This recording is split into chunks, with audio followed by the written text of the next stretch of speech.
Welcome to Vidarbha IAS academies online platform. तर आजच्या सेशनमध्ये आपण जे आहे तर PYQ ॲनालिसिस पाहणार आहोत आणि त्याचा ट्रेंड कसा आहे. म्हणजे जर आपण पाहिलं असेल तर मागील 10 वर्षाचा आपण जे आहे ॲनालिसिस केलेला आहे आणि त्यामध्ये की जो 10 वर्षाचा ट्रेंड कसा होता, सुरुवातीला कोणत्या टॉपिक्सवर जास्त क्वेश्चन विचारले गेले, त्यानंतर जे आहे कोणत्या टॉपिकवर कशा प्रकारचे क्वेश्चन्स विचारले जातात हे आपल्याला माहीत असलं पाहिजे. याने काय होते की आपला अभ्यास जो आहे तो सोपा होऊन जातो. ठीक आहे. तर त्यामुळे आपण आजच्या लेक्चरमध्ये आपण हे सर्व पाहणार आहोत आणि प्लस त्याच्यानंतर जे आहे मी काही हे सुद्धा सांगतो की काही गोष्टी तुम्हाला त्या लक्षात ठेवायच्या आहे आणि ज्याच्यामुळे कोणताही क्वेश्चन आला किंवा जर डिफिकल्ट एखादा क्वेश्चन आला ज्याच्यामध्ये तुम्हाला काहीही क्लू नाही, तर त्या केसमध्ये जर पाहिलं असणार तर तुम्ही जे आहे त्या ट्रिक्स म्हणू शकतो आपण किंवा तशा ज्या गोष्टी आहे आपण काय करू शकतो, वापरू शकतो. ठीक आहे. तर आता सुरुवातीला आपण काय करणार आहोत की याच्याबद्दलचा जो सिलेबस आहे, पॉलिटीचा जो सिलेबस आहे तो आपण डिस्कस करू थोडा आणि त्याच्यामध्ये काय कोणते कोणते टॉपिक्स इम्पॉर्टंट आहे ज्याच्यावर क्वेश्चन्स विचारले जाऊ शकतात आणि म्हणजे अगोदरही सुद्धा क्वेश्चन विचारलेले आहे आणि नेक्स्ट आता येणारा जो पेपर आहे 28 सप्टेंबरचा त्यावर कोणत्या प्रकारचे क्वेश्चन विचारले जाऊ शकतात, तर आपण हे आजच्या लेक्चरमध्ये पाहणार आहोत. ठीक आहे.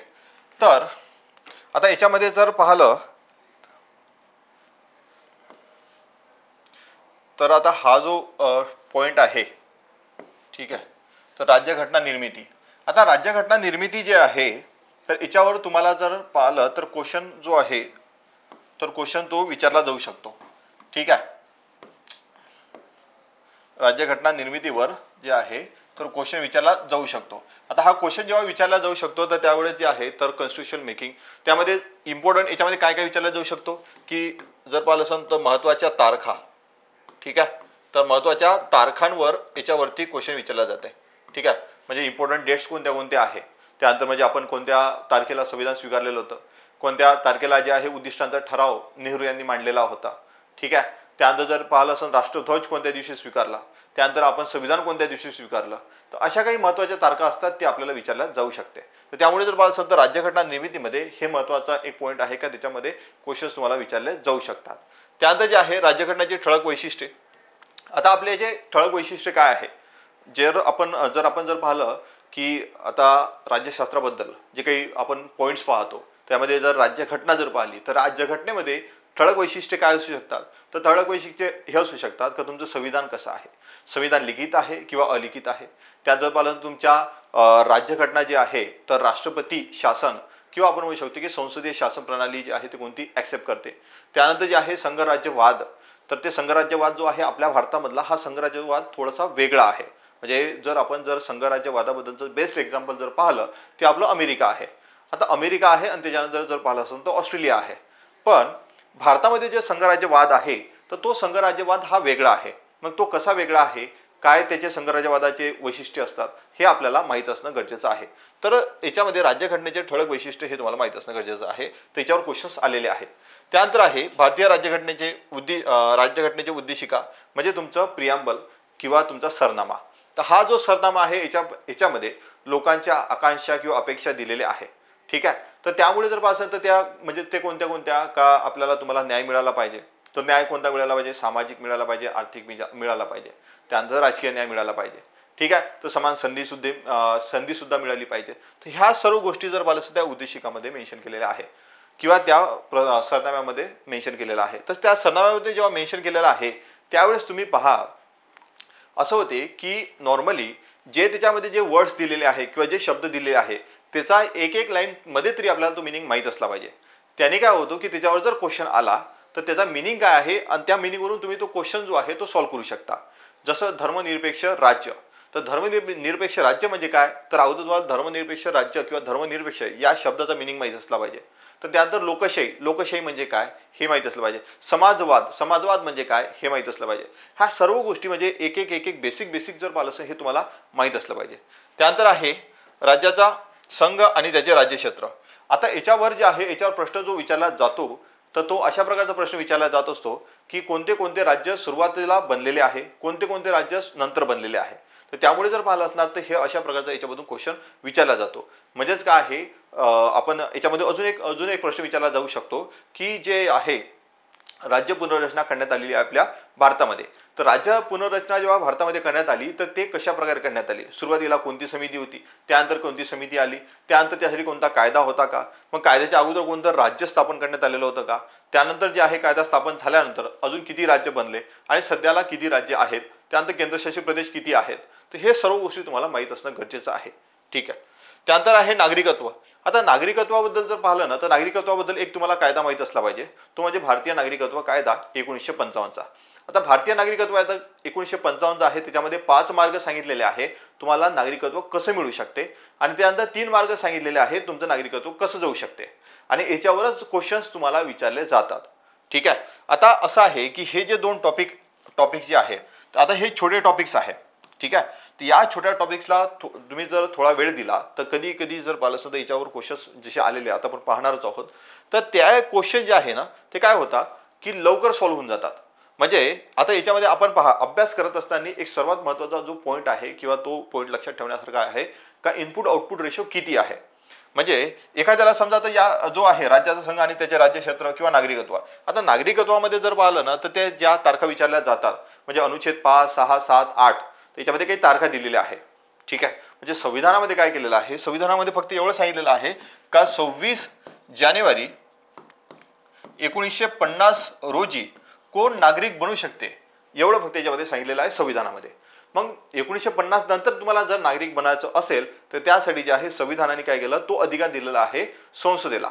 मग तो अधिकार संसदेला दिल्यानंतर संसदेने त्या अधिकाराचा वापर करून काय केलं, एक कायदा पारित केला. कोणता कायदा पारित केला, भारतीय नागरिकत्व कायदा 1955चा.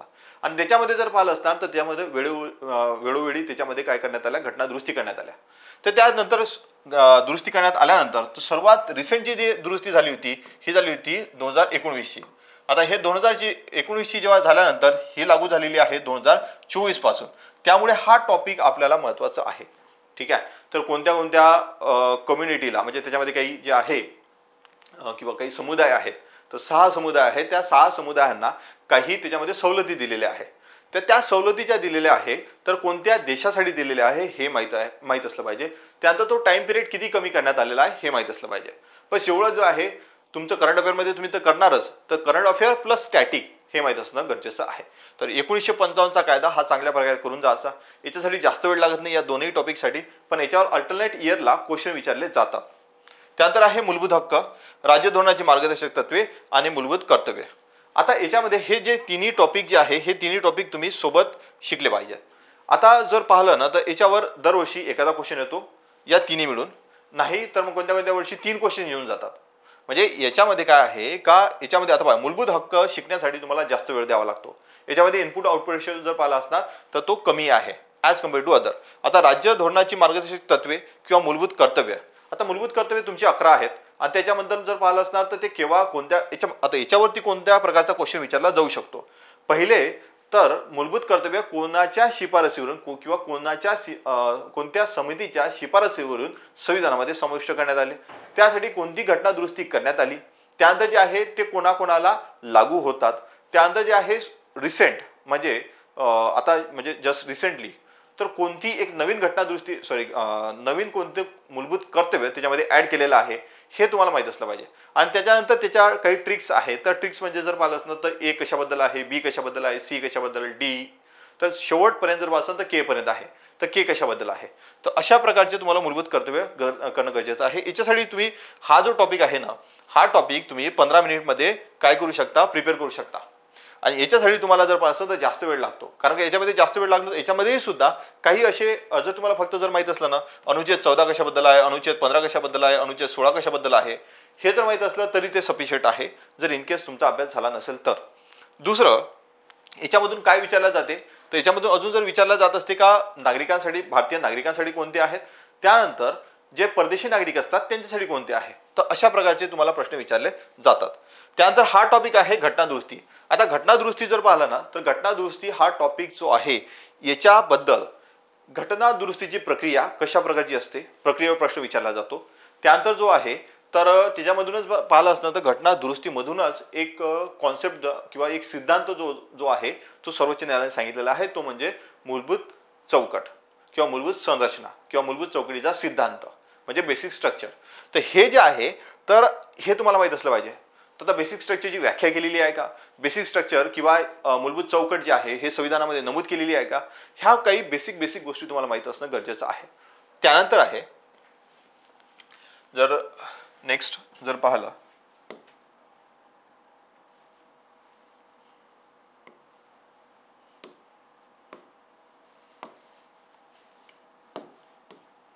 त्यानंतर दुसरा जो टॉपिक आहे म्हणजे दुसरे जे टॉपिक्स आहेत तर संविधानाची मूलभूत संरचना. त्यानंतर जर पाहिलं असेल तर शासन व्यवस्था. त्याच्यानंतर जर पाहिलं असेल तर केंद्र शासन राज्य शासन. आता पहा हे जे आहे ना केंद्र शासन आणि राज्य शासन तर हे टॉपिक महत्त्वाचं आहे. तर केंद्र शासनामध्ये काय काय येणार तर केंद्र शासनामध्ये जर पाहिलं असणार तर पंतप्रधान सुरुवातीपासून जर पाहिलं तर काय येणार राष्ट्रपती, हे केंद्र शासनाबद्दल बोलत आहे. राष्ट्रपती, त्यानंतर जर पाहिलं असाल तर पंतप्रधान आणि याच्या अगोदर उपराष्ट्रपती, त्याच्यानंतर पंतप्रधान, त्यानंतर पंतप्रधानाची मंत्री परिषद, ठीक आहे. त्याच्यानंतर जर पाहिलं तर संसद, तर संसदेचे दोन्ही सभागृह, ठीक आहे. तर हे त्याच्यानंतर इकडे येणार तुमचं राज्यपाल. त्यानंतर जे आहे इकडे उपराज्यपाल हे पद नसते तर मुख्यमंत्री. त्यानंतर जे आहे मुख्यमंत्र्याची मंत्री परिषद. त्यानंतर जे आहे तर राज्य विधिमंडळ. तर राज्य विधिमंडळामध्ये ज्या ज्या राज्यामध्ये विधान परिषद असेल तर ते विधान परिषद, पण विधान परिषदेबद्दलचे जेही काही आपण काय म्हणू शकतो की तरतुदी आहेत ह्या तरतुदी आपल्याला माहीत असणं गरजेचं आहे, ठीक आहे. त्यानंतर जर पाहिलं असेल तर संसदेबद्दलही सुद्धा किंवा राज्य विधिमंडळ आणि संसद. आता हे दोन्ही याच्यामध्ये जर सिमिलरिटी काय आहे का इकडे सुद्धा 2 सभागृह असतात आणि इकडे सुद्धा 2 सभागृह असतात. म्हणजे 6 राज्यामध्ये आहे पण 2 सभागृह असतात. आता 2 सभागृह असल्यानंतर काय आहे की संसदेला किंवा संसदेमध्ये लोकसभा आणि राज्यसभा, त्यानंतर विधानसभा आणि विधान परिषद, तर यांच्यामध्ये सिमिलरिटीज काय आहे आणि काय जर पाहिलं असतं तर डिसिमिलरिटीज आहे. म्हणजे जर पाहिलं असणार तर त्याच्यामध्ये त्यांना समान अधिकार कशाच्या संबंधित दिलेले आहे आणि कशाच्या संबंधित अधिकार दिलेले नाहीत समान अधिकार, ठीक आहे. त्यामुळे हे माहीत असणं जर पाहिलं असतं तर गरजेचं आहे. त्यानंतर जर पाहिलं असतं न्यायव्यवस्था आहे. न्यायव्यवस्थेमध्ये जर पाहिलं तर समजा तुमचं सर्वोच्च न्यायालयापासून तर शेवटचं जे तुमचं ग्राम न्यायालय आहे तोपर्यंत तिथपर्यंत जे आहे तुम्हाला माहीत असलं पाहिजे. सर्वोच्च न्यायालय आहे, त्यानंतर जर पाहिलं उच्च न्यायालय आहे, त्यानंतर जर पाहिलं तर जिल्हा न्यायालय आहे, त्यानंतर जे आहे तर पाहिलं तर दुय्यम न्यायालय आहे. मग दुय्यम न्यायालयामध्ये सुद्धा 2 प्रकारचे असतात. एक असते दिवाणी न्यायालय आणि एक असते फौजदारी न्यायालय. दिवाणी आणि फौजदारी. तर याच्यामध्ये जे आहे तर सर्वोच्च न्यायालय आणि उच्च न्यायालय या 2 बद्दल जास्तीत जास्त वेळेस प्रश्न विचारले जातात. आणि याच्यामधून सुद्धा जे आहे तर न्यायिक सक्रियता, न्यायिक पुनर्विलोकन हे विचारले जातात, ठीक आहे. नेक्स्ट आहे स्थानिक शासन. आता स्थानिक शासनामध्ये जे आहे तर तुम्हाला याच्यापैकी 73वी आणि 74वी घटनादुरुस्ती माहीत असणं गरजेचं आहे, ठीक आहे. त्यानंतर घटनात्मक मंडळे किंवा बिगर घटनात्मक मंडळे. आता घटनात्मक संस्था जे असतात किंवा बिगर घटनात्मक संस्था असतात.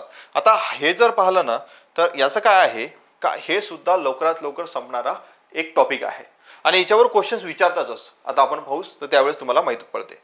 त्यानंतर जे आहे इतर, तर इतरमध्ये जर पाहिलं तर मग पॉलिटिकल पार्टी किंवा राजकीय पक्ष, तो कोणता राजकीय पक्ष केव्हा स्थापन करण्यात आला, कोणता राजकीय पक्ष जर पाहिलं असणार त्याची डेट विचारली जाते, कोणत्या वर्षी स्थापन करण्यात आलेला आहे.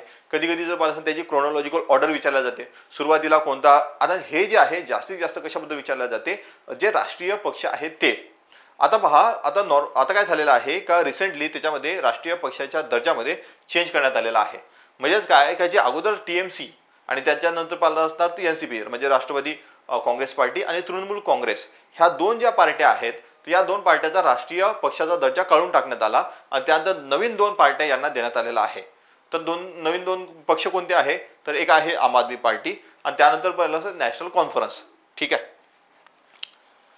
नॅशनल कॉन्फरन्स नाही, नॅशनल पीपल्स पार्टी, ठीक आहे. तर यांना जो आहे तर काय करण्यात आलेला आहे राष्ट्रीय पक्षाचा दर्जा देण्यात आलेला आहे. तर ते तुम्हाला विचारलं जाऊ शकते. त्यानंतर इतरमध्ये जसं सांगितलं त्यानंतर न्यायाधिकरणाबद्दल प्रश्न तुम्हाला विचारला जाऊ शकते याच्यामध्ये, ठीक आहे. त्यानंतर जर पाहिलं तर अँटी डिफेक्शन लॉ असते किंवा पक्षांतर बंदी कायदा असतो याच्यामध्ये प्रश्न विचारला जाऊ शकतो. तर असा जो आहे ना तर हे काही इम्पॉर्टंट टॉपिक्स आहे का ज्याच्यावर तुम्हाला जास्त फोकस करण्याची गरज आहे. आता आपण हे जेव्हा पाहतो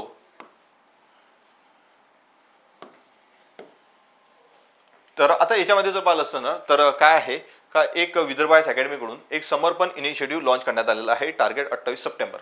आता हे जे आहे एमपीएससी महाराष्ट्र नागरी सेवा पूर्व परीक्षा देणाऱ्या सर्व ऑनलाईन व ऑफलाईन इंटिग्रेटेड बॅचेसच्या विद्यार्थ्यांसाठी हा जर पाहिला असेल तर एक रिव्हिजन टाईपचा एक जर पाहिला असेल तर प्रोग्राम जो आहे लॉन्च केलेला आहे विदर्भ आयएस अकॅडमीने. तर याच्यामध्ये काय होते की याच्यामध्ये जर पाहिलं ना तर तुमची जी आहे सर्व सब्जेक्टची जे रिव्हिजन आहे ते करून घेतल्या जाते. मग सर्व सब्जेक्टची रिव्हिजन करून घेतल्यानंतर जे आहे तर त्याच्यामध्ये काही इम्पॉर्टंट टॉपिक जे आहे ते सुद्धा तुम्हाला तर तिथं जर पाहिलं असेल तर शॉर्ट पिरियडमध्ये तुम्हाला एक्सप्लेन करूनही दिल्या जाते. म्हणजेच काय आहे एक रिव्हिजन जे आहे तुम्हाला एक काय होत असते की एक्झामच्या अगोदर एक सर्वात महत्त्वाची गोष्ट असते ते म्हणजे रिव्हिजन. तर रिव्हिजन याच्या थ्रू तुमची होऊन जाते. ठीक आहे. नेक्स्ट आहे आता पहा. आता जर पाहिलं ना तर आता इथं काय आहे की इथं काही तुम्हाला मी काय केलेलं आहे 10 वर्षाचं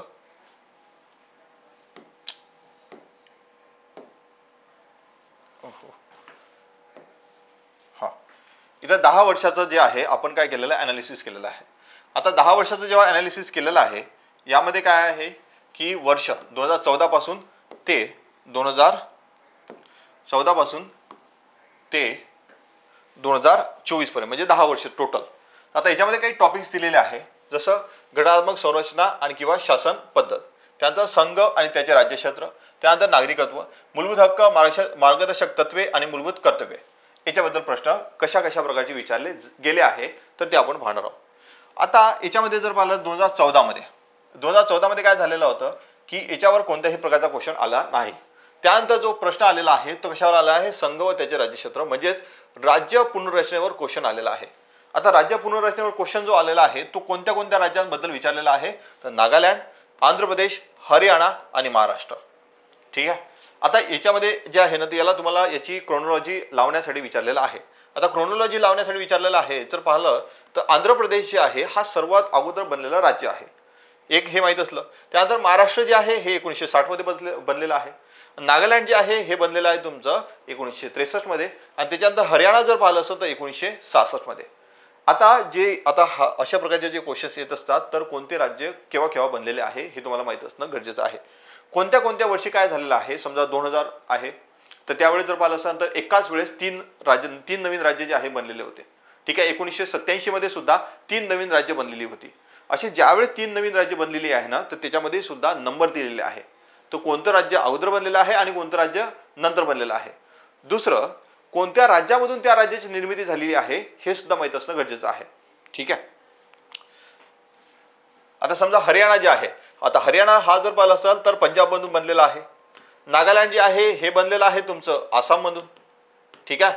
महाराष्ट्र जे बनलेलं होतं तर अगोदर ते बॉम्बे होतं त्याच्यानंतर ते महाराष्ट्र झालं. त्यानंतर आंध्र प्रदेश जे आहे तर आंध्र प्रदेश जर पाहिलं तर त्याच्या अगोदर ते मद्रास. ठीक आहे. तर मद्रास प्रांत होतं जसं बॉम्बे प्रांत होतं तसं मद्रास सुद्धा प्रांत होतं. त्याच्यामधून जे आहे तर 1953 मध्येच तुमचं आंध्र प्रदेश बनलेलं होतं. तर अशा प्रकारचा हा जो आहे हा तुम्हाला प्रश्न विचारला जाऊ शकतो. तर हा 2014 मध्ये विचारला होता आणि त्याच प्रकारचा प्रश्न जर पाहिला ना तर 4 वर्षांनी 2018 मध्ये विचारला. आता 2018 मध्ये काय विचारला का राज्य पुनर्रचना.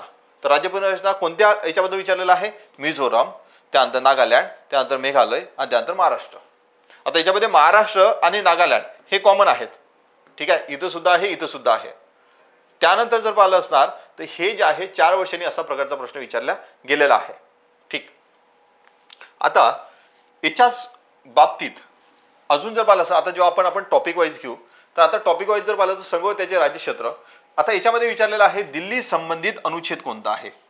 तुम्हाला याच्याबद्दल म्हणजे काय आहे का कोणतं कधी काय होतंय काय कधी विशेष तरतुदीसाठी सुद्धा एक आपण काय म्हणू शकतो अनुच्छेद दिलं जाते. जसं नागालँडसाठी दिलेलं आहे. त्यानंतर जर पाहिलं असणार तुमचं जे आहे आसामसाठी दिलेलं आहे. ठीक आहे. तर तशा प्रकारचं तुम्हाला ते प्रश्न विचारले जातात. तर दिल्ली जे आहे ना तर दिल्लीबद्दलचं एक स्पेशल आता दिल्ली काय आहे एक स्पेशल युनियन टेरिटरी आहे किंवा केंद्रशासित प्रदेश आहे. तर त्याच्या संबंधित तुम्हाला एक अनुच्छेद जे आहे ते अनुच्छेद माहित असणं गरजेचं आहे 239. ठीक आहे. त्यानंतर जर पाहिलं तर अनुच्छेद 2 आणि 3 आणि राज्य पुनर्रचना आयोग आणि त्यानंतर राज्य पुनर्रचना प्रक्रिया. आता काय आहे आता याच्यामध्ये जास्तीत जास्त आता पहा मी तुम्हाला काय सांगितलं का असे जे टॉपिक्स आहे किंवा असा जो टॉपिक आहे इथं प्रश्न विचारला नाही 2014 मध्ये विचारला नाही 15 मध्ये नाही विचारला 14 मध्ये विचारला 15 मध्ये नाही विचारला 16 मध्ये नाही विचारला पण 17 मध्ये विचारला. 18 मध्ये पुन्हा विचारला, 19 मध्ये पुन्हा 2 प्रश्न विचारले आणि 20 मध्ये जर पाहिलं असाल तर पुन्हा 1 प्रश्न विचारलेला आहे. त्याच्यानंतर समोर जेव्हा आपण जर गेलो, समोर जर गेलो तर इथं काय केलेलं आहे, 2024 मध्ये पुन्हा प्रश्न विचारलेला आहे. म्हणजेच काय आहे, अल्टरनेट इयर किंवा मध्ये मध्ये गॅप देऊन. आता पहा इथं काय झालं होतं, 2 वर्षाची गॅप दिली, त्यानंतर लगातार 3 वर्ष प्रश्न विचारले, त्यानंतर इथं 1 वर्षाची गॅप, पुन्हा इथं 1 वर्षाची गॅप, पुन्हा 1 वर्षाची गॅप आणि पुन्हा इथं प्रश्न विचारला. आता असा चान्स आहे का संघ व त्याचे राज्यक्षेत्र याच्यावर 2025 मध्ये सुद्धा प्रश्न विचारला जाऊ शकतो. ठीक आहे, कारण का याच्यामध्ये काय विचारलेलं होतं, 2024 मध्ये दिल्ली घटना दुरुस्ती, दिल्लीची कोणत्या प्रकारची घटना दुरुस्ती होती. ठीक आहे, तर ते विचारलं. आणि राज्य घटना दुरुस्ती, तर वेगवेगळ्या ज्या केंद्रशासित प्रदेश होते तर वेगवेगळ्या केंद्रशासित प्रदेशांच्या घटना दुरुस्ती विचारल्या होत्या, 10वी 11वी. ठीक आहे, तर त्यानंतर जर पाहिलं असेल तर जे आहे 12वी. तर अशा प्रकारचे प्रश्न याच्यामध्ये विचारले जातात. तर यामधून या टॉपिकमधून जास्तीत जास्त प्रश्न कसे विचारले जातात, एक तर अनुच्छेद 2 आणि 3 मधला फरक. अनुच्छेद 2 जो आहे तो कशाला संबंधित आहे आणि अनुच्छेद 3 कशाला संबंधित आहे ते. त्यानंतर एखाद्या राज्याची पुनर्रचना जर करायची असेल त्यावेळी जे आहे तर तुम्हाला जर पाहिलं असणार तर ते प्रक्रिया कशी असते, त्यासाठी तो विधेयक कुठे मांडले जाते, ती विधेयक कोण मानते, त्यानंतर त्या विधेयकासाठी कोणतं बहुमत पाहिजे, हे सर्व तुम्हाला विचारलं जाते. त्यानंतर आहे हा एक जरा टॉपिक.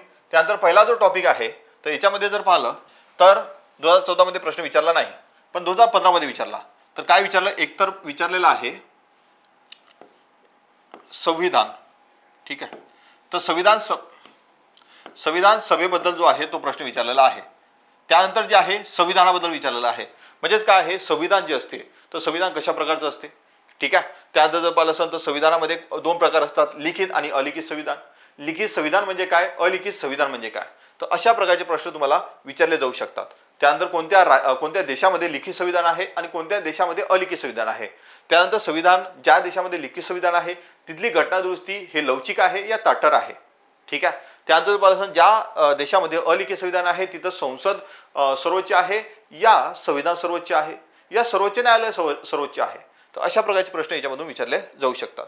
त्यानंतर पुन्हा इथं विचारला नाही, पण 2018 मध्ये विचारला का 26 नोव्हेंबर 1949 ला अंमलात आलेल्या तरतुदी. आता काय होतं की काही तरतुदी अशा होत्या संविधानामधल्या, आपण जर पाहिलं असेल तर संविधान जे आहे 26 नोव्हेंबर 1949 ला स्वीकारलं, पण अंमलात केव्हा आलेला आहे तर 26 जानेवारी 1950 ला. पण काही त्याच्यामधले असे अनुच्छेद होते ते त्याच वेळेस अंमलात आलेले होते. जसं राष्ट्रपतीबद्दल पाहिलं असतं तर त्याच वेळेस जे आहे अंमलात आलेलं होतं. त्यानंतर नागरिकत्वाबद्दल पाहिलं असणार तर त्याच वेळेस ते अंमलात आलेलं होतं. निवडणूक आयोगाबद्दल सुद्धा त्याच वेळेस ते अंमलात आलेलं होतं. तर अशा काही तरतुदी आहे का 26 नोव्हेंबर 1949 लाच अंमलात आलेल्या होत्या, ते तुम्हाला माहित असणं गरजेचं आहे. त्यानंतर परिशिष्ट.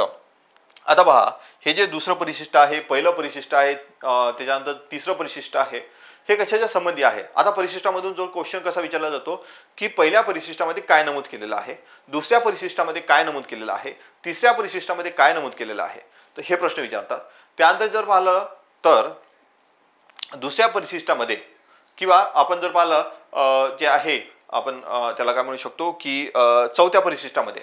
आता चौथ्या परिशिष्टामध्ये आणि त्यानंतर पहिल्या परिशिष्टामध्ये याच्यामध्ये काहीतरी इंटरलिंक आहे. काय इंटरलिंक आहे तर पहिल्या परिशिष्टामध्ये जर पाहिलं असणार तर राज्यांचे नावं आणि त्यांचा एरिया दिलेला आहे. जर उद्या जाऊन जर राज्य पुनर्रचना करण्यात आली, एका राज्याचे 2 राज्य करण्यात आले, तर त्यांच्या जे आहे तर त्याचा परिणाम हा परिशिष्ट 4 वर सुद्धा होतो. कारण परिशिष्ट 4 मध्ये राज्यसभेच्या सीट्स दिलेल्या आहे किंवा राज्यसभेच्या जागा दिलेल्या आहे ज्या प्रत्येक राज्याला अलाउड करण्यात आलेल्या आहे. मग समजा उद्या जाऊन महाराष्ट्राचे जे आहे 2 राज्य निर्माण झाले, त्या 2 राज्य निर्माण झाल्यानंतर तर ते राज्यसभेला जे आज 19 सीट्स अलाउड करण्यात आलेले आहे महाराष्ट्राला, ते उद्या जाऊन ते अर्ध्या होऊ शकते किंवा कसे होऊ शकते ते एरियानुसार डिसाईड होणार. त्यामुळे जर पासून तर परिशिष्ट हे तुम्हाला महत्त्वाचे आहे का 7व्या परिशिष्टामध्ये काय दिलं आहे, 8व्या 10व्या 11व्या 12व्या सुरुवातीला किती परिशिष्ट होते, त्यानंतर जे आहे त्याच्यामध्ये नंतर किती ऍड करण्यात आले, ते ऍड करण्यात आल्यानंतर त्याच्यासाठी कोणत्या घटना दुरुस्ती करण्यात आल्या हे माहीत असणं गरजेचं आहे. सुरुवातीला जर पाहिलं असतं तर 8च होत्या, पण त्यानंतर जे आहे 9वं परिशिष्ट ऍड करण्यात आलेलं होतं, ती पहिली घटना दुरुस्ती करूनच ऍड करण्यात आलं. 10वं परिशिष्ट पक्षांतर बंदी कायद्यानुसार होतं, तर ते 52वी घटना दुरुस्ती करून जे आहे 1985 त्याच्यानुसार ऍड करण्यात आलं. त्यानंतर जर पाहिलं असणार तर 11वं आणि 12वं परिशिष्ट हे 73वी आणि 74वी घटना दुरुस्तीबद्दल आहे. ठीक आहे, त्यामुळे हे जे आहे याच्यामधून हा प्रश्न विचारला जातो. त्यानंतर लोकशाही. आता घटनात्मक संरचना किंवा त्याच्यामध्ये जर पाहिलं असेल तर घटना जी आहे तर त्याच्यामधलं जे तुमचं प्रस्तावना जे आहे किंवा सरनामा जे आहे तर तुम्हाला मी अगोदर सांगितलं जेव्हा आपण सिलेबस डिस्कस केला त्यामध्ये सांगितलं का ज्याच्यामधले जे काही इम्पॉर्टंट शब्द आहे किंवा जे वर्ड्स आहे जसं लोकशाही आहे, ठीक आहे, समाजवाद आहे, ठीक, त्याच्यानंतर असे जे प्रश्न असे जे काही आपण ते काय म्हणू शकतो की असे जे शब्द असतात त्याचा मिनिंग आपल्याला माहीत असला पाहिजे आणि तो मिनिंग आज माहीत असल्यानंतर त्याचा कुठं कुठं त्याचा उपयोग केला जातो हे सुद्धा माहीत असणं गरजेचं आहे. त्यानंतर 2019 मध्ये काय विचारलं, महत्त्वाच्या तारखा विचारल्या. त्यानंतर जर पाहिलं असेल तर भारतीय स्वतंत्र कायदा जो 1947 होता तर त्याच्याबद्दल विचारण्यात आलं. म्हणजेच काय आहे का महत्त्वाच्या तारखा याच्यामधून हे विचारलं जातं की मी अगोदर बोललो की महत्त्वाच्या तारखा हा महत्त्वाचा पॉईंट आहे का त्याच्यावरून क्वेश्चन विचारले जातात. ठीक आहे. त्यानंतर जे आहे अजून काय विचारलं जाते की संविधानाचे स्रोत कोणते आहे. म्हणजे आपण आपलं संविधान जे आहे तर बऱ्याच म्हणजे जवळपास 60 संविधानाचा अभ्यास करून आपलं संविधान बनवलेलं आहे. मग काही तरतुदी त्या संविधानामध्ये जे होत्या तर त्या आपल्या देशाला लागू होतात का किंवा आपल्या देशानुसार आपण त्या चेंज केलेल्या आहे. मग जसं आता मूलभूत हक्क जे आहे तर अमेरिकेकडून घेतलेला आहे आपण, तर अमेरिकेकडून घेतल्यानंतर मग आपण ब्रिटनकडून काय घेतलेलं आहे. आता याच्यासाठी काय केलं होतं मी एक लेक्चर घेतलेलं आहे YouTube एक लेक्चर आहे त्याच्यामध्ये प्रत्येक याच्याबद्दल आपण काय म्हणू शकतो की प्रत्येक संविधानामधून आपण काय काय घेतलेलं आहे हे सर्व त्याच्यामध्ये मी काय केलेलं आहे सर्व कव्हर केलेलं आहे आणि त्याची ट्रिक सुद्धा जर पाहिलं असणार ना काय केलं तिथं लिहून दिलेली आहे. ते तुम्ही ते चांगल्या प्रकारे जर केलं तर कारण का संविधानाच्या स्रोतांवर क्वेश्चन विचारलेले आहेत म्हणून. ठीक आहे. आता इथं संविधानाच्या स्रोतावर क्वेश्चन विचारला, त्यानंतर संविधानातील परिशिष्ट सुद्धा म्हणजेच काय आहे बेसिक संविधानाबद्दल माहिती असली पाहिजे. तर संविधानामध्ये परिशिष्ट काय असते, त्यानंतर जर पाहिलं असणार त्याचे स्रोत कोणते आहेत, त्यानंतर 1949ला कोणत्या त्याच्यामधल्या तरतुदी ह्या अंमलात आल्या, त्यानंतर 1949ला झाल्यानंतर 1950 मध्ये जेव्हा आपलं संविधान अंमलात आलं तर त्याच्या अगोदरच्या काही तारखा होत्या, राष्ट्रध्वज, राष्ट्रगीत, ठीक आहे, आणि राष्ट्रगान हे कधी स्वीकारलेलं होतं, त्यानंतर जे आहे राष्ट्रपती सुद्धा कधी स्वीकारलं होतं. हे जे आहे प्रश्न याच्यामधून विचारले जात असतात. ठीक. नेक्स्ट आहे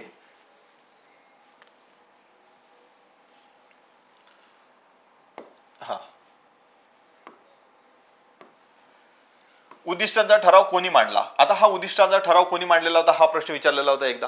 आता उद्दिष्टाचा ठराव कोणी मांडला आणि केव्हा मांडला हे तुम्हाला माहित असणं गरजेचं आहे. ठीक आहे. त्यानंतर ते केव्हा अंमलात आला किंवा त्याला आपण काय म्हणू शकतो अंमलात आला म्हटल्यापेक्षा तो केव्हा पारित झाला. त्यानंतर संविधानाचे स्रोत पाहता इथं जेव्हा आपण हा प्रश्न पाहिला, ठीक आहे, तर संविधानाचा स्रोत 2021 मध्ये विचारला. त्याच्यानंतर जर पाहिलं तर एक वर्ष गेलं 2023 मध्ये विचारला. ठीक आहे. तर यावेळेस जर पाहिलं तर 2024 मध्ये विचारलेला नाही. ठीक आहे. 2024 मध्ये विचारलेला नाही, पण आता 2025 मध्ये विचारण्याचे चान्सेस याच्यावर आहे का संविधानाचे स्रोत जे आहे कोणते कोणते आहे. ठीक आहे. त्यानंतर भाग संविधान सभा चर्चा, तर कोणत्या कोणत्या अनुच्छेदावर संविधान सभेने चर्चा केलेली होती हे सुद्धा तुम्हाला विचारलं जाते. आणि त्याच्यानंतर हा एक प्रश्न आणि भागांवर प्रश्न विचारला. आता भागांवर प्रश्न कशा प्रकारे विचारला का पहिल्या भागामध्ये काय आहे, दुसऱ्या भागामध्ये काय आहे, तिसऱ्या भागामध्ये काय आहे, चौथ्या भागामध्ये काय आहे. सुरुवातीचं एक लक्षात ठेवा, इम्पॉर्टंट जे भाग आहेत हे तुम्हाला माहित असणं गरजेचं आहे. जसं आणीबाणी कोणत्या भागामध्ये नमूद केलेलं आहे, नागरिकत्व कोणत्या भागामध्ये नमूद केलेलं आहे, त्यानंतर पाहिलं असणार तर केंद्र सरकार, राज्य सरकार हे कोणत्या भागामध्ये नमूद केलेलं आहे, त्याच्यानंतर जर पाहिलं असणार पंचायत हे कोणत्या भागामध्ये नमूद केलेलं आहे, त्यानंतर नवीन कोणते भाग जोडण्यात आलेले होते हे माहीत असणं गरजेचं आहे. ठीक आहे. त्यानंतर 2024 मध्ये विचारला होता याच्यामधून प्रश्न का पहिली लोकसभा आणि त्यानंतर महत्त्वाच्या तारखा पहा. याच्यामधला जो महत्त्वाच्या तारखा 2024 मध्ये विचारलेला आहे आणि त्याच नंतर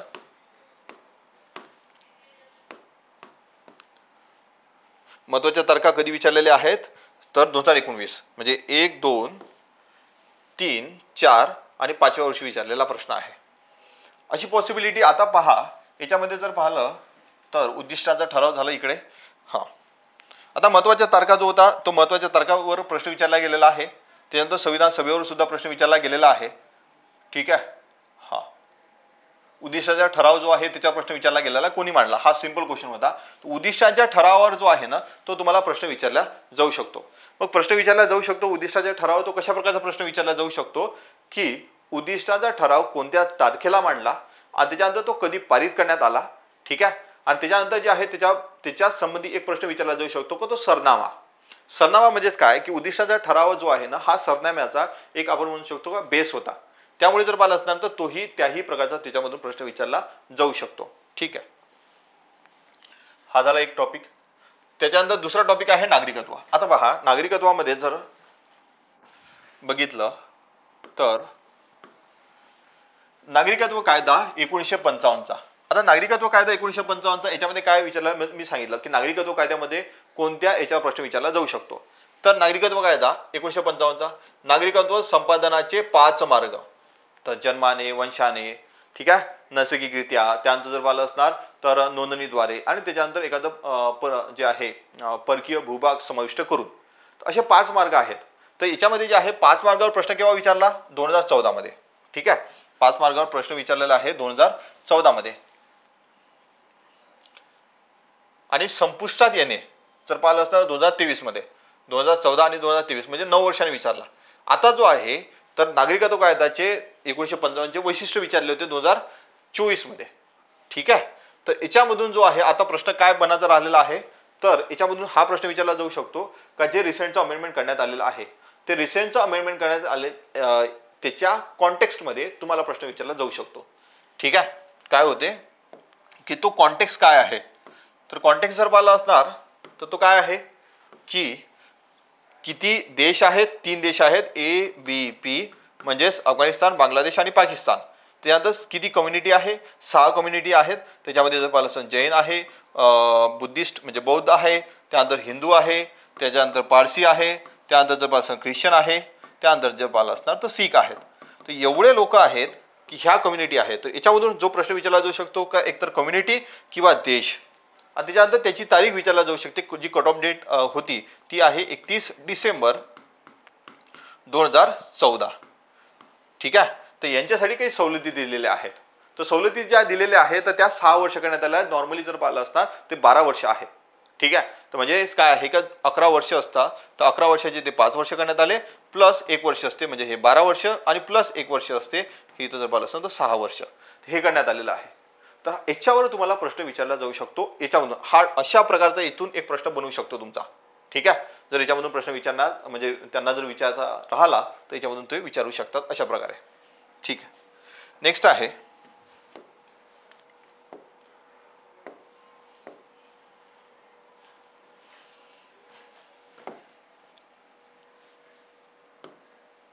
याच्या अगोदर आता नंतरचा टॉपिक जो आहे तो आहे मूलभूत हक्क आणि मूलभूत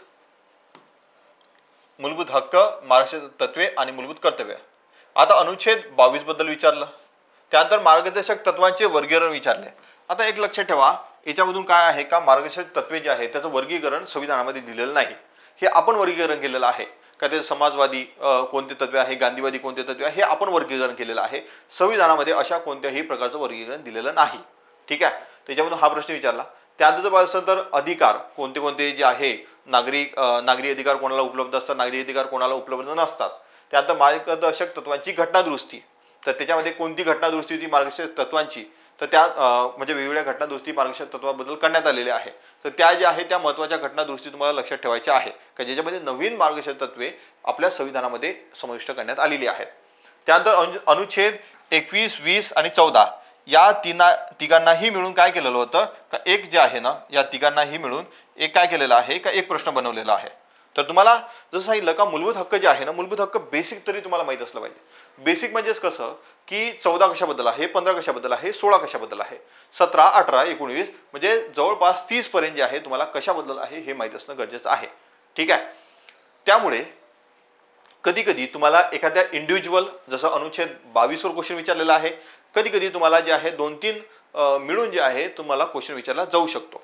त्यानंतर अनुच्छेद 28 वर प्रश्न विचारलेला आहे, त्यानंतर अनुच्छेद 23 वर प्रश्न विचारलेला आहे. ठीक आहे, नेक्स्ट आहे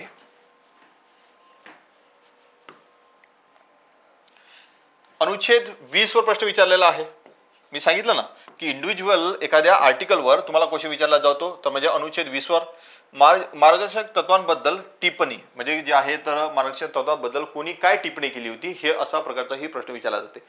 एक लक्षात ठेवा, तुम्हाला सांगतो की ज्याही कमेंट्स केलेल्या असणार, ज्याही कमेंट्स म्हणजे कशाबद्दल, एक तर सरनाव्याबद्दल कोणती कमेंट केलेली आहे, त्यानंतर आणीबाणीबद्दल कोणती कमेंट केलेली आहे किंवा टिप्पणी केलेली आहे, मार्गदर्शक तत्वांबद्दल कोणती टिप्पणी केलेली आहे, त्यानंतर जर मूलभूत कर्तव्याबद्दल काय टिप्पणी केलेली आहे, कॅगबद्दल काय टिप्पणी केलेली आहे, ह्या ज्या आहे तर ह्या जर पाहिलं तर डॉक्टर बी आर आंबेडकर यांनी काय टिप्पण्या केलेल्या होत्या ह्या तुम्हाला माहीत असणं गरजेचं आहे, कारण की त्याच्यावर प्रश्न विचारले जातात. ठीक आहे, म्हणून ते जे आहे त्याचं एक पेजवर बनवा आणि त्या पेजमध्ये हे सर्व जर पाहिलं असेल तर लिहून ठेवा. आणि लिहून ठेवल्यानंतर जे आहे तुम्ही काय करू शकता, नेक्स्ट जेव्हा ही एक्झाम राहणार त्याच्या अगोदर तुम्ही हे वाचून घेऊ शकता. ठीक आहे. तर आणि त्याच्यानंतर विचारलेलं आहे की धर्म स्वातंत्र्याचा हक्क अनुच्छेद 25 ते 28 बद्दल. ठीक आहे. तर धर्मनिरपेक्षता, तर याची काय धर्मनिरपेक्षता म्हणजे काय, तर याची जी आहे बेसिक म्हटलं मी का बेसिक कॉन्सेप्ट महत्वाचे आहे. तर हे जे आहे याच्यामध्ये विचारलेला होता. ठीक. नेक्स्ट आहे, नेक्स्ट टॉपिक काय आहे तर आहे राष्ट्रपती. आता राष्ट्रपती जे आहे तर राष्ट्रपती 2014 मध्ये प्रश्न विचारला नाही, 15 मध्ये नाही, पण 16 मध्ये विचारला. तर 16 मध्ये काय विचारला की नकाराधिकाराबद्दल प्रश्न विचारला आणि अध्यादेशाबद्दल प्रश्न विचारला. आता पहा, राष्ट्रपतीबद्दल काही टॉपिक तुम्हाला प्रिपेअर करणं गरजेचं असते. ते म्हणजे काय की ते नकाराधिकार कोणते कोणते वापरू शकतात. आता एक लक्षात ठेवा, यावेळेस एक जे आहे सर्वोच्च न्यायालयामध्ये केस झाली होती. आता तामिळनाडू सरकार विरुद्ध तामिळनाडू राज्यपाल. या केसमध्ये काय होतं की त्यांनी राज्यपालांसाठी कोणते नकाराधिकार उपलब्ध आहेत आणि राष्ट्रपतीसाठी कोणते नकाराधिकार उपलब्ध आहे हे तुम्हाला सांगितलेलं होतं. त्यामुळे जे आहे तर एकतर तुम्हाला या वर्षी काय प्रश्न विचारला जाऊ शकतो, तो म्हणजे राष्ट्रपतीच्या नकाराधिकाराबद्दल प्रश्न विचारला जाऊ शकतो, नाही तर राज्यपालाच्या नकाराधिकाराबद्दल प्रश्न विचारला जाऊ शकतो. हे दोन याची पॉसिबिलिटी आहे. ठीक आहे. त्यानंतर अध्यादेश जो आहे, अध्यादेश काय आहे, एक टेम्पररी लॉ आहे म्हणजे तात्पुरता एक कायदा आहे. तो अध्यादेश जो आहे तो अध्यादेश काढण्याचा अधिकार राष्ट्रपतीला कशा प्रकारे किंवा कोणता तो अधिकार आहे, अध्यादेश काढण्याची प्रक्रिया काय आहे, अध्यादेश काढत असताना तो अध्यादेश कशासाठी काढला जाऊ शकतो, तो अध्यादेश काढताना त्याला जे आहे जर त्याला त्या अध्यादेशाचं कायद्यामध्ये जर रूपांतर करायचं असेल त्यासाठी कोणत्या प्रकारची तरतूद संविधानामध्ये दिलेली आहे, हे सर्व माहीत असणं गरजेचं आहे. ठीक आहे. त्यानंतर जे आहे हा 2000 काय झालं की 16 मध्ये आलं, 17 मध्ये नाही, 18 मध्ये नाही, 19 मध्ये नाही, 20 मध्ये नाही, तर इथपर्यंत क्वेश्चन तुम्हाला विचारलेलाच नाही. ठीक आहे. त्याच्यानंतर जर पाहिला तर 21 मध्ये जे आहे तर 21 मध्ये जो प्रश्न विचारलेला आहे तर हे थोडंसं खाली झालेलं आहे, पण मी प्रश्न सांगतो काय विचारला आहे का, निवडणुकीमध्ये सहभागी सदस्य. आणि त्यानंतर जर पाहिलं असणार तर तो जो दुसरा एक प्रश्न आहे तो म्हणजे, एक मिनिट,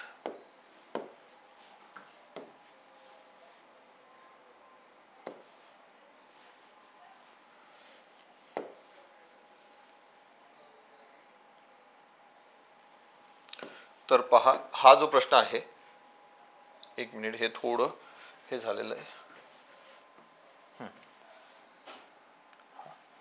आता याच्यामध्ये जो प्रश्न विचारलेला होता तो काय विचारला आहे की निवडणुकीमध्ये सहभागी सदस्य म्हणजे जे राष्ट्रपतीचे जे निवडणूक होते त्या राष्ट्रपतीच्या निवडणुकीमध्ये कोण कोण सदस्य सहभाग घेऊ शकतात.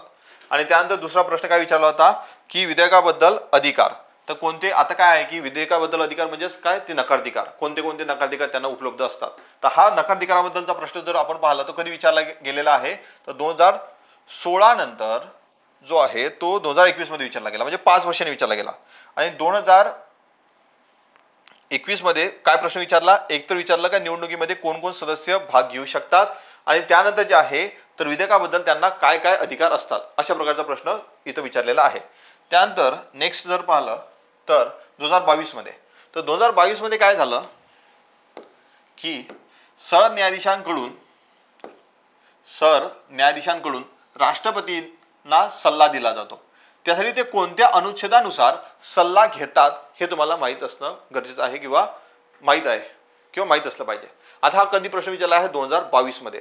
आता काय केलं की याच वर्षी अनुच्छेद 143 अंतर्गत, ठीक आहे, राष्ट्रपतींनी काय केलं की राष्ट्रपतीने सल्ला मागितलेला आहे कोणाला, सर्वोच्च न्यायालयाला.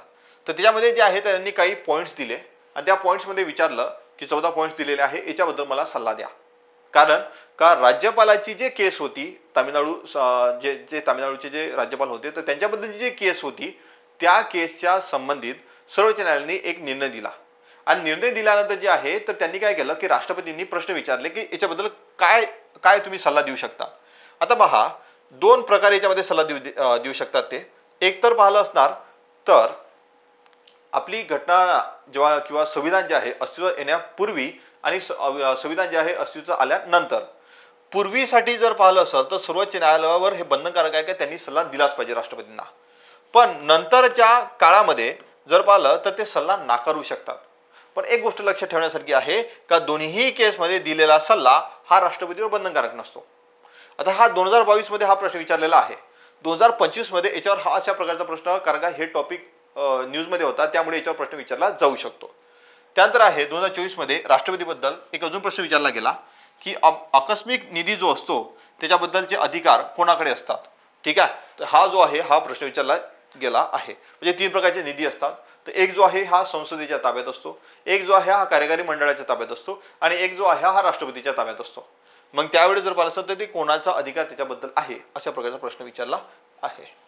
नेक्स्ट टॉपिक कोणता आहे? उपराष्ट्रपती.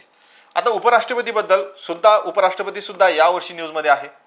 यावर्षी न्यूजमध्ये असण्यामागचं कारण काय आहे का त्यांनी काय केलं की त्यांनी जो आहे ना राजीनामा दिला. आपल्या पदाचा त्यांनी काय केला? राजीनामा दिला. आपल्या पदाचा राजीनामा दिल्यानंतर त्यांनी काय केलं की आता नवीन उपराष्ट्रपतीची निवडणूक होणार आहे. तर त्यावेळेस जर तुम्ही पाहिलं तर 2018 मध्ये सुद्धा निवडणुकीवर प्रश्न विचारलेला आहे, 2019 मध्ये सुद्धा निवडणुकीवर प्रश्न विचारलेला आहे आणि त्यानंतर जे आहे नंतर जर पाहिलं खूप दिवसापासून उपराष्ट्रपतीवर कोणताही प्रश्न विचारला गेलेला नाही. त्यामुळे उपराष्ट्रपतीबद्दलचं काय आहे की तुम्ही जर एक म्हणजे आपण काय म्हणू शकतो की असे पहिले कोणते उपराष्ट्रपती त्यांनी राजीनामा दिला, असे कोणते उपराष्ट्रपती होते ज्यांचा पदावर असताना मृत्यू झाला. ठीक आहे, तर अशा प्रकारचे त्यामधून प्रश्न विचारले जाऊ शकतात. किंवा उपराष्ट्रपतींना पदावरून दूर करण्याची प्रक्रिया काय आहे आणि त्यासाठी कोणते बहुमत पाहिजे असते आणि लोकसभेमध्ये कोणते बहुमत पाहिजे असते आणि राज्यसभेमध्ये कोणते बहुमत पाहिजे असते. त्यानंतर त्यांना पदावरून दूर करण्याची जी प्रक्रिया आहे हे कुठून सुरुवात होत असते किंवा कोणत्या सभागृहापासून त्याची सुरुवात होत असते हे तुम्हाला माहीत असणं गरजेचं आहे. ठीक आहे, निवडणुकीवर प्रश्न विचारलेला आहे प्लस पदावरून दूर करण्याच्या प्रक्रियेवर आतापर्यंत प्रश्न विचारलेला नाही. तर त्यामुळे पदावरून दूर करण्याची प्रक्रिया तुम्ही चांगल्या प्रकारे करायची. त्यानंतर जे आहे तुम्हाला जर सांगितलं की मी जे फॅक्च्युअल इन्फॉर्मेशन आहे तर ते तुम्ही चांगल्या प्रकारे करायची. कोणाचा उपराष्ट्रपती पदावर असताना मृत्यू झालेला होता. नेक्स्ट आहे पंतप्रधान व मंत्रिमंडळ.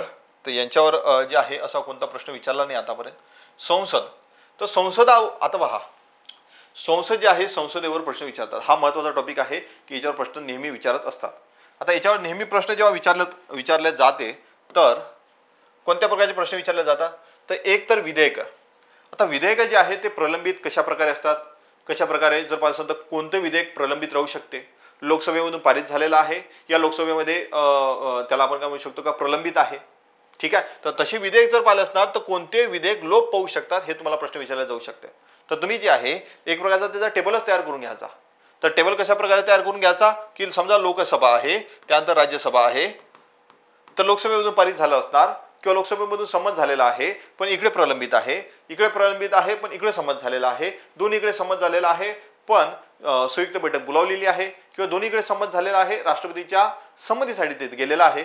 असा जो आहे ना टेबल बनवून घ्यायचा आणि कोणते विधेयक लोप पावते आणि कोणते विधेयक लोप पावत नाही अशावर तुम्हाला प्रश्न विचारला जाऊ शकतो. त्यानंतर हे जे आहे हे कामकाज आहे. तर 2015 मध्ये काय विचारलं की लक्षवेधी सूचनेबद्दल विचारलेलं आहे. 2016 मध्ये विचारलं होतं पीठासीन अधिकाराबद्दल प्रश्न विचारलेला आहे. 2018 मध्ये काय होतं की नामधी सदस्य आणि संसदेचे अधिकार आणि शून्य प्रहार. आता ह्यामध्ये जे आहे ना यामध्ये 17 मध्ये त्यांनी स्किप केला पण 18 मध्ये त्याच्यावर 3 प्रश्न विचारले. ठीक आहे, 18 मध्ये काय केलं 3 प्रश्न विचारले. पुन्हा 19 मध्ये स्किप केलं पण जर पाहिलं असणार तर 2020 मध्ये पुन्हा 3 प्रश्न विचारले. लोकसभा अध्यक्षाबद्दल विचारलं, कॅबिनेट सचिवालयाबद्दल विचारलं आणि विशेष अधिकार समितीबद्दल विचारलं. आता संसदेबद्दल तर संसदेचं जे कामकाज आहे तर त्याच्यामध्ये काय शून्य प्रहर काय आहे हे माहीत असणं गरजेचं आहे, प्रश्न काळ काय असतो हे माहीत असणं गरजेचं आहे, कामकाजाचा काय पिरियड असतो ते माहीत असणं गरजेचं आहे. त्यानंतर जर पाहिलं असणार तर समिती कोणत्या असतात. ठीक आहे, त्याच्या 3 महत्त्वाच्या समिती आहे. तर त्याच्यानंतर जे आहे कधी कधी तुम्हाला त्या समितीचे अध्यक्ष कोण आहे किंवा कोण नाही हे तुम्हाला विचारलं जात असते. ठीक आहे, तर त्यामुळे जर पाहिलं असणार ना तुम्ही काय करू शकता की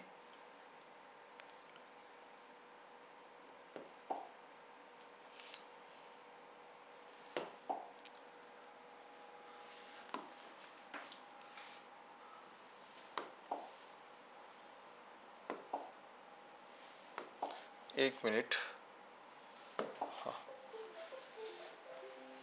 तर याच्यामध्ये काय आहे की जर पाहिलं ना तर काय होते की लोकसभा अध्यक्षा, ठीक आहे, तर लोकसभा अध्यक्ष जे आहेत तर लोकसभा अध्यक्षावर सुद्धा तुम्हाला प्रश्न विचारले जात असतात. ठीक आहे, तर लोकसभा अध्यक्षावर प्रश्न विचारले जाते. 2021 मध्ये जर पाहिलं असेल तर लोकसभा अध्यक्षावर प्रश्न विचारलेला आहे. त्यानंतर जर पाहिलं असणार तर लोकसभा अध्यक्षावर 2020 मध्ये सुद्धा प्रश्न विचारलेला होता. ठीक आहे, 2020 मध्ये सुद्धा जर पाहिलं असणार तर प्रश्न विचारलेला आहे.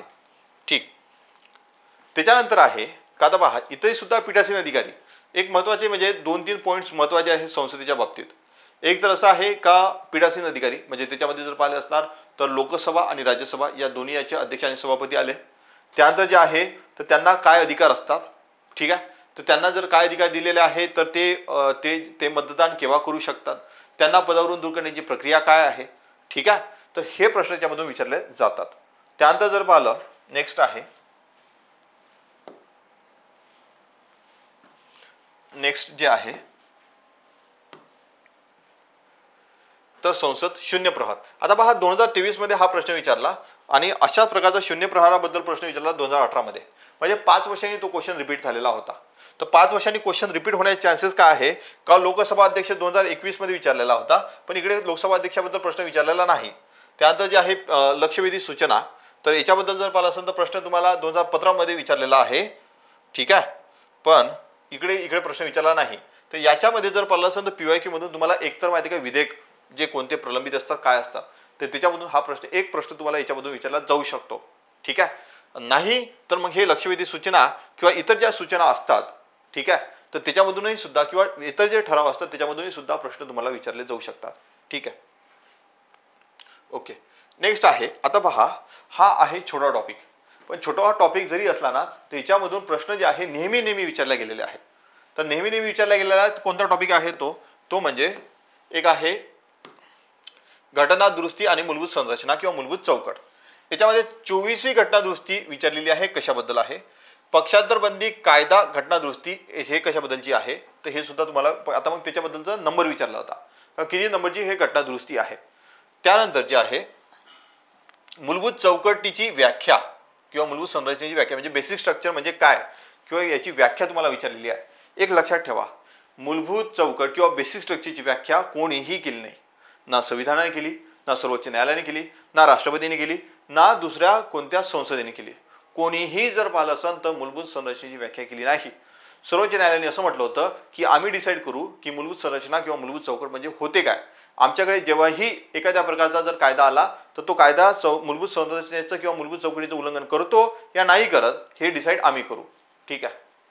त्यानंतर घटना दुरुस्तीची प्रक्रिया याच्यामधून जे आहे ना तर घटना दुरुस्ती आणि मूलभूत संरचना किंवा मूलभूत चौकट याच्यामधून कशा प्रकारचा प्रश्न विचारला जाऊ शकतो. एकतर घटना दुरुस्तीची प्रक्रिया कुठून स्टार्ट होते, कशा प्रकारची असते, त्याच्याबद्दल राष्ट्रपती काय करू शकतात, त्यांना संमती देणं गरजेचं आहे की नाही हा प्रश्न विचारला जाऊ शकतो. ठीक आहे. त्यानंतर 108वी घटना दुरुस्ती विधेयक हे कशाबद्दल होतं ते तुम्हाला विचारलं जाऊ शकते. त्यानंतर आता जस्ट रिसेंटली जर पाहिलं असणार ना तर 106वी घटना दुरुस्ती करण्यात आलेली आहे. आता 106वी घटना दुरुस्ती जे करण्यात आलेली आहे तर हे कशाबद्दल घटना दुरुस्ती होती आणि याच्याबद्दलच्या तरतुदी काय आहेत हे तुम्हाला माहीत असणं गरजेचं आहे. म्हणजे आता हे 33% आरक्षणाबद्दल आहे. महिलांना जे 33% आरक्षण दिलं जातं तर हे आरक्षण दिल्यानंतर हे विधेयक कधीपासून लागू होणार आहे, त्यानंतर याच्यामध्ये कोणत्या कोणत्या सभागृहामध्ये आपण काय म्हणू शकतो आरक्षण दिलं जाते हे आपल्याला माहीत असणं गरजेचं आहे. मूलभूत चौकट खटला याच्यामध्ये खटला विचारला का कधी मूलभूत चौकट जे आहे ते अस्तित्वात आलेली होती. त्यानंतर जे आहे तुलनात्मक घटना दुरुस्ती प्रक्रिया. घटना दुरुस्ती प्रक्रिया इतर जे काही म्हणजे इतर देशाचे जे संविधान आहे किंवा इतर देशामध्ये जे कोणती घटना दुरुस्ती प्रक्रिया आहे त्याच्यावर तुम्हाला प्रश्न विचारले जातात तर ते कम्पॅरेटिव्हली विचारले जातात तुलनात्मक. ठीक.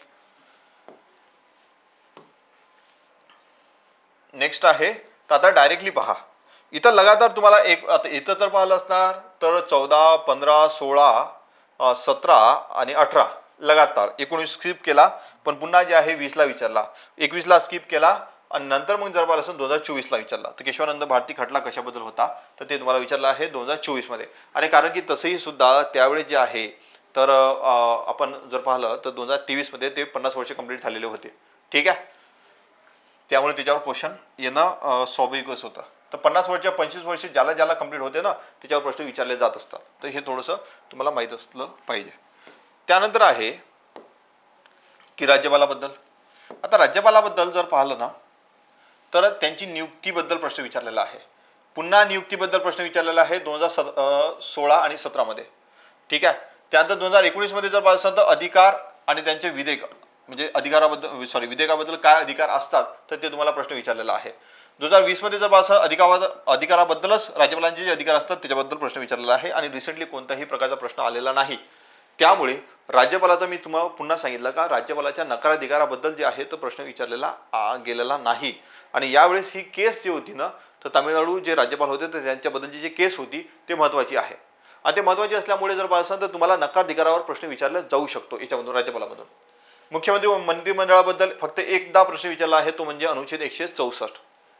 त्यानंतर राज्य विधिमंडळाबद्दल जर पाहिलं असेल तर विधान परिषद आणि महाराष्ट्र विधान परिषदेबद्दल प्रश्न विचारलेला आहे. त्यानंतर विधान परिषद अनुच्छेद विचारलेला आहे. ठीक आहे. तर आता याच्यामधून एक जर पाहिलं असेल तर विधान परिषद कोणत्या कोणत्या राज्यामध्ये आहे हे तुम्हाला माहिती असणं गरजेचं आहे. त्यानंतर जर पाहिलं असेल तर आता सध्या कोणतीही विधान परिषद एवढं काही न्यूजमध्ये नाही तर त्यामुळे त्याच्यावर प्रश्न विचारण्याचे चान्सेस कमी आहे. त्यानंतर न्यायमंडळाबद्दल न्यायिक पुनर्विलोकन, पुन्हा न्यायिक पुनर्विलोकन किंवा लोक अदालत, त्यानंतर पुन्हा न्यायिक सक्रियता, उच्च न्यायालय न्यायाधीशाची नियुक्ती, जिल्हा न्यायाधीश आणि उच्च न्यायालय रीट जारी करण्याचे अनुच्छेद. आता याच्यामधून जर पाहिलं असेल तर न्यायमंडळाबद्दल जे आहे ना तर जास्तीत जास्त प्रश्न कोणत्या टॉपिकवर विचारला गेलेला आहे न्यायिक पुनर्विलोकन किंवा न्याय पुनर्विलोकन किंवा न्यायिक सक्रियता याच्यावर विचारलेला आहे. त्यानंतर उच्च न्यायालय न्यायाधीशाची नियुक्ती. आता उच्च न्यायालयाच्या न्यायाधीशाची नियुक्ती विचारलेली आहे. आता यावेळी जो आहे तर आता इथं याच्यावर जर पाहिलं असणार तर याच्यावर जे सर्वोच्च न्यायालय आहे त्या सर्वोच्च न्यायालयाच्या न्यायाधीशांची नियुक्तीबद्दल प्रश्न विचारलेला नाही. त्यामुळे याच्यावर चान्स असा आहे का त्याच्यावर क्वेश्चन विचारला जाऊ शकतो. म्हणून तो चांगल्या प्रकारे करून जायचा आणि कम्पॅरेटिव्हली अभ्यास करून पहा. हायकोर्ट आणि त्यानंतर सुप्रीम कोर्ट याच्यामध्ये न्यायाधीशाची जेव्हा नेमणूक केली जाते किंवा नियुक्ती केली जाते त्यासाठी काय काय पात्रता आहे हे तुम्हाला माहीत असणं गरजेचं आहे. ठीक आहे. ओके. नेक्स्ट आहे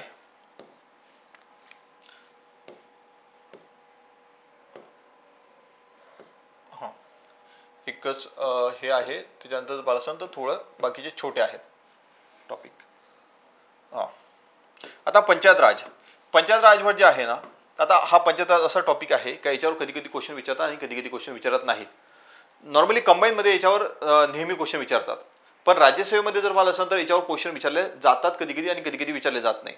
तर जास्तीत जास्त तुम्ही पहा तर डायरेक्टली 2018 मध्ये प्रश्न विचारला आहे का सेकंड ARC जे आहे म्हणजे दुसरा प्रशासकीय सुधारणा आयोग जे आहे तर त्याच्याबद्दल 6वा जो अहवाल आहे हा कशाबद्दल आहे पंचायतीबद्दल आहे. त्याच्या शिफारसीबद्दल प्रश्न विचारलेला होता. त्यानंतर 5व्या परिशिष्टाबद्दल प्रश्न विचारला. 5वं परिशिष्ट आणि 6वं परिशिष्ट हे दोन्ही परिशिष्ट चांगल्या प्रकारे करायचे. 5व्या परिशिष्टामध्ये जर पाहिलं असेल तर 10 राज्य आहेत आणि 5व्या परिशिष्टामध्ये जर पाहिलं असेल तर 73वी आणि 74वी घटना दुरुस्ती लागत नाही. जे क्षेत्र एखादं 5वं परिशिष्ट म्हणून इन्क्लूड करण्यात आलं असेल किंवा समाविष्ट करण्यात आलं. मग तिथं काय लागू होते तर एक जे आहे 1996 मध्ये कायदा पारित केलेला होता संसदेने. तो कायदा होता पेसा. ठीक आहे. तो पेसा लागू होतो. मग 6व्या परिशिष्टामध्ये पाहिलं असणार तर पेसाही लागू होत नाही तर तिथं वेगळी एक जर पाहिलं तो स्वायत्त परिषद असते. तर हे 5वं परिशिष्ट आणि 6वं परिशिष्ट हे चांगल्या प्रकारे करून घ्यायचं. त्यानंतर 2021 मध्ये काय विचारलं आहे का नगरपालिकेचे प्रकार काय असतात. ठीक आहे. तर हे विचारलेलं आहे कशाबद्दल तर पंचायत राजबद्दल. 2023 मध्ये विचारला जिल्हा परिषद. ठीक आहे. त्यामुळे हा जो टॉपिक आहे पंचायत राजचा तर 73वी आणि 74वी घटना दुरुस्ती प्रॉपर करून जायची. कोणत्या त्याच्यामधल्या अशा काही तरतुदी आहे की त्या तिथल्या राज्य सरकारने ते लागूच केल्या पाहिजे आणि अशा काही आहे की ते राज्य सरकारवर सोडून दिलेलं आहे की तुम्ही करा नाहीतर नका करू.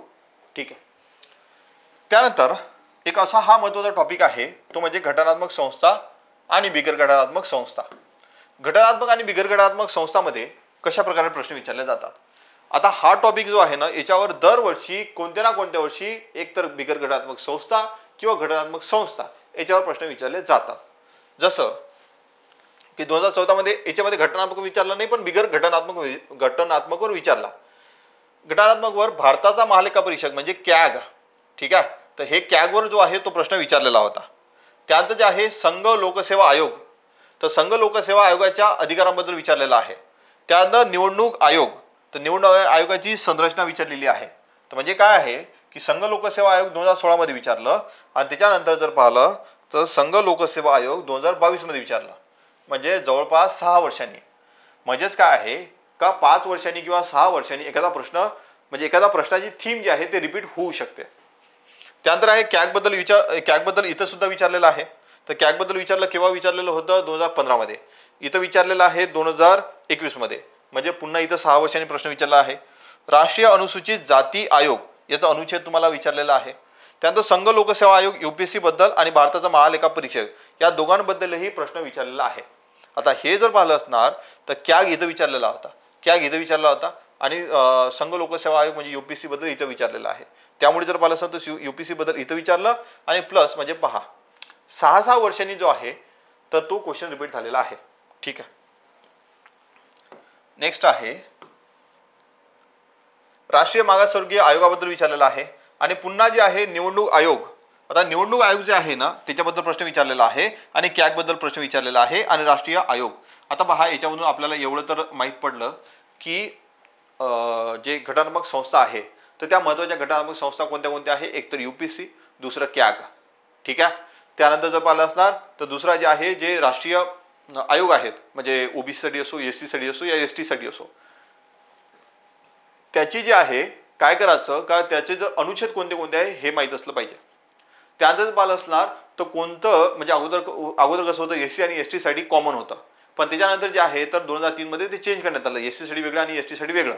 मग अनुच्छेद जे आहे संविधानामध्ये नवीन अनुच्छेद ऍड करण्यात आला, तर त्यामुळे जर पाहिलं असणार तर ते तुम्हाला करणं गरजेचं आहे.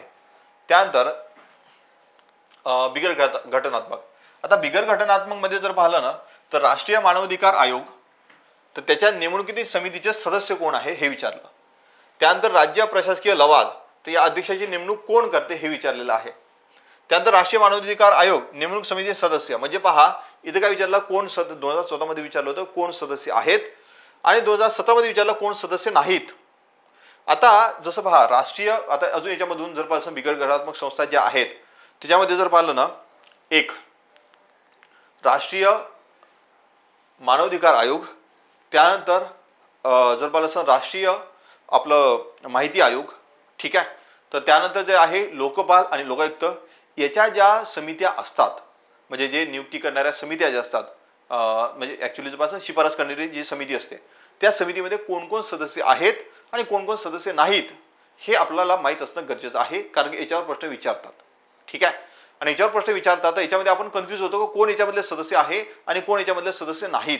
त्यामुळे जर पाहिलं असणार तर ते माहीत असणं गरजेचं आहे. केंद्रीय माहिती आयोगाबद्दल प्रश्न विचारला आहे.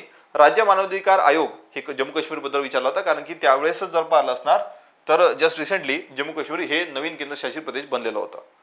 राष्ट्रीय महिला आयोग पहिले अध्यक्ष कोण होत्या हे विचारलेलं आहे. आता एक काम करायचं पहिले अध्यक्ष कोण कोण होते कशाचे अध्यक्ष होते हे तुम्हाला माहीत असलं पाहिजे. स्पेसिफिकली महाराष्ट्राबद्दल सुद्धा तुम्ही लक्षात ठेवणं गरजेचं आहे, कारण की आपण स्टेट PCS किंवा महाराष्ट्र पब्लिक सर्व्हिस कमिशन किंवा MPSC ची एक्झाम देत आहोत म्हणून. त्यानंतर लोकपाल आणि लोकायुक्त, निधी आयोग आणि बिगर घटनात्मक संस्था. त्यानंतर केंद्रीय माहिती आयोग याची नियुक्ती समितीमध्ये कोण. त्यानंतर पहा केंद्रीय माहिती आयोग जर पाहिला असाल तर विचारलेला प्रश्न कधी 2020 मध्ये. पुन्हा जो प्रश्न विचारला हा कधी विचारला 2024 मध्ये, म्हणजे किती वर्षांनी रिपीट झाला 4 वर्षांनी रिपीट झालेला आहे. त्यानंतर जर पाहिलं असं लोकपाल आणि लोकायुक्त सांगितलं, नीती आयोग सांगितलं, बिगर घटनात्मक संस्था अशा खाली म्हणजे संस्था दिल्या होत्या आणि खालच्या कोणत्या बिगर घटनात्मक संस्था आहे हे विचारलेलं आहे.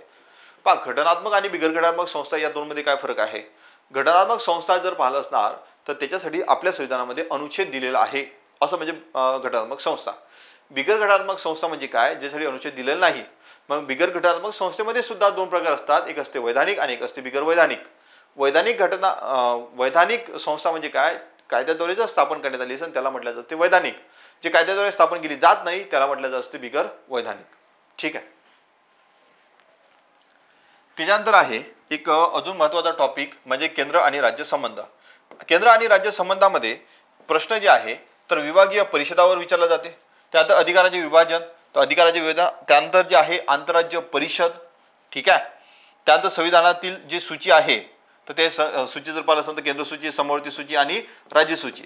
मग कोणत्या सूचीमध्ये कोणते कोणते विषय आहेत याच्यावर प्रश्न विचारतात.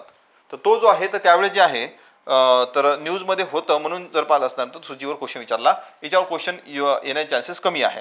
त्यानंतर SR बोंबई खटला आणि राष्ट्रपती राजवट.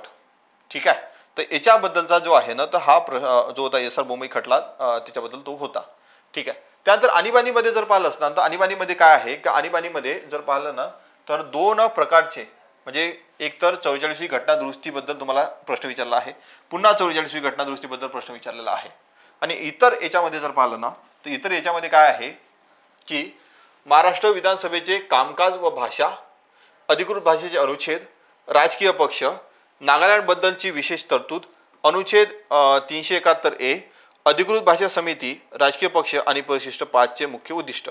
पहा, राजकीय पक्षावर इतर प्रश्न आलेला होता 2023 मध्ये. त्याच्यानंतर 2021 मध्ये राजकीय पक्षावर आलेला होता.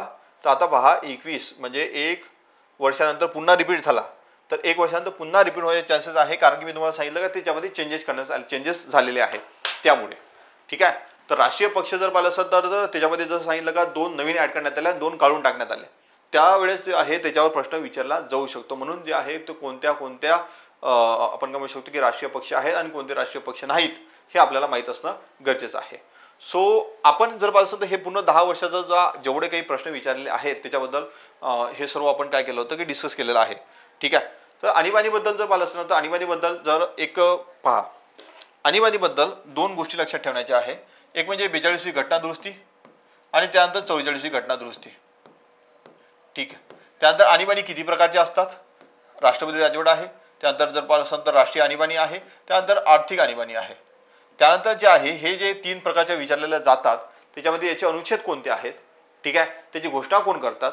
त्यानंतर जे आहे आता पहा की असं झालेलं आहे की 50 वर्ष कंप्लीट झालेले आहे आणीबाणीला, राष्ट्रीय आणीबाणीला 50 वर्ष कंप्लीट झाले. तर यावेळेस याच्यावर क्वेश्चन विचारण्याचा चान्स असू शकतो की राष्ट्रीय आणीबाणीबद्दल एखादा प्रश्न तुम्हाला येणाऱ्या एक्झाममध्ये दिसू शकतो.